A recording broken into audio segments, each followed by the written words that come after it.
Another day, another work. Hello mga kabikol, and for today's video ay magpe-press nga ako ng mga tote bags ng aming customer. Bale, kinikat ko na nga isa-isa ang label ng tote bags.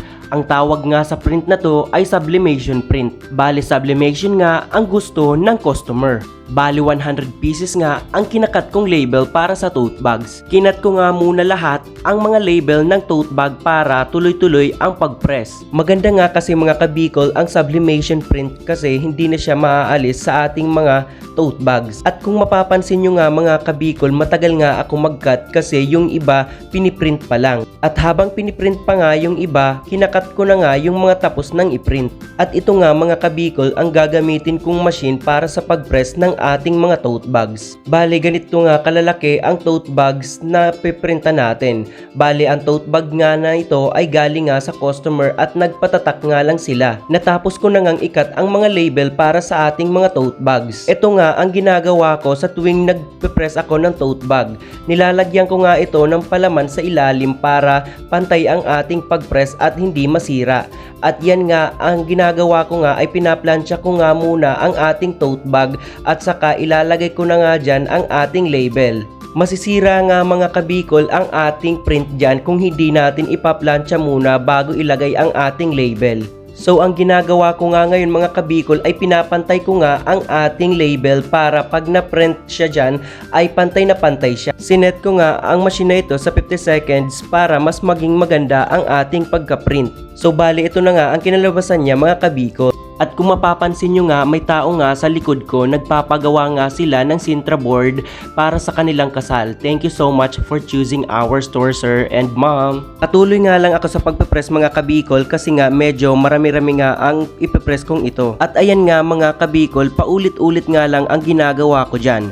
Una nga, ang ginagawa ko nga is sinasalang ko nga muna ang ating tote bag ng ilang segundo para maplansya at mapantay ang paglalagyan ng ating label. Maganda nga mga kabikol ang pagka-print niya kasi nga sakto lang ang init ng ating machine.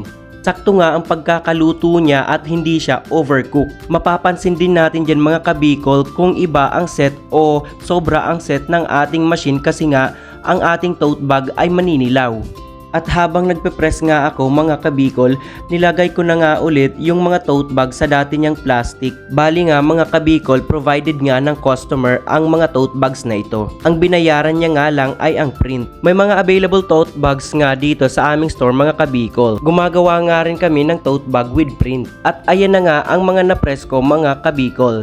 Bale, nilagay ko nga ulit siya sa plastic para hindi siya madumihan. Ginagamitan ko nga ito ng malinis na basahan kasi nga mainit ang ating tote bag.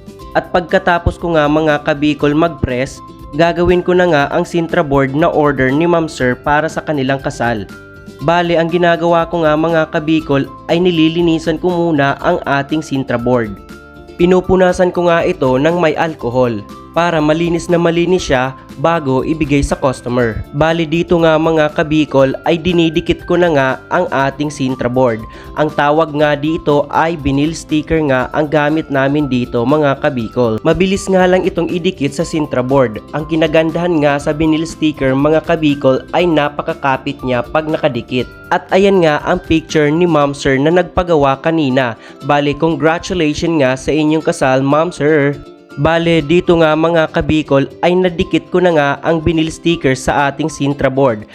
At dito nga mga kabikol ay kinakat ko na nga edge to edge ang ating Sintra board. Bale, ang size nga na pinagawa ni Ma'am Sir ay 18 by 24 inches. At dito nga mga kabikol ay tapos ko na ngang ikat ang ating Sintra board. So ayan na nga ang ating finished product. Thank you so much for watching mga kabikol.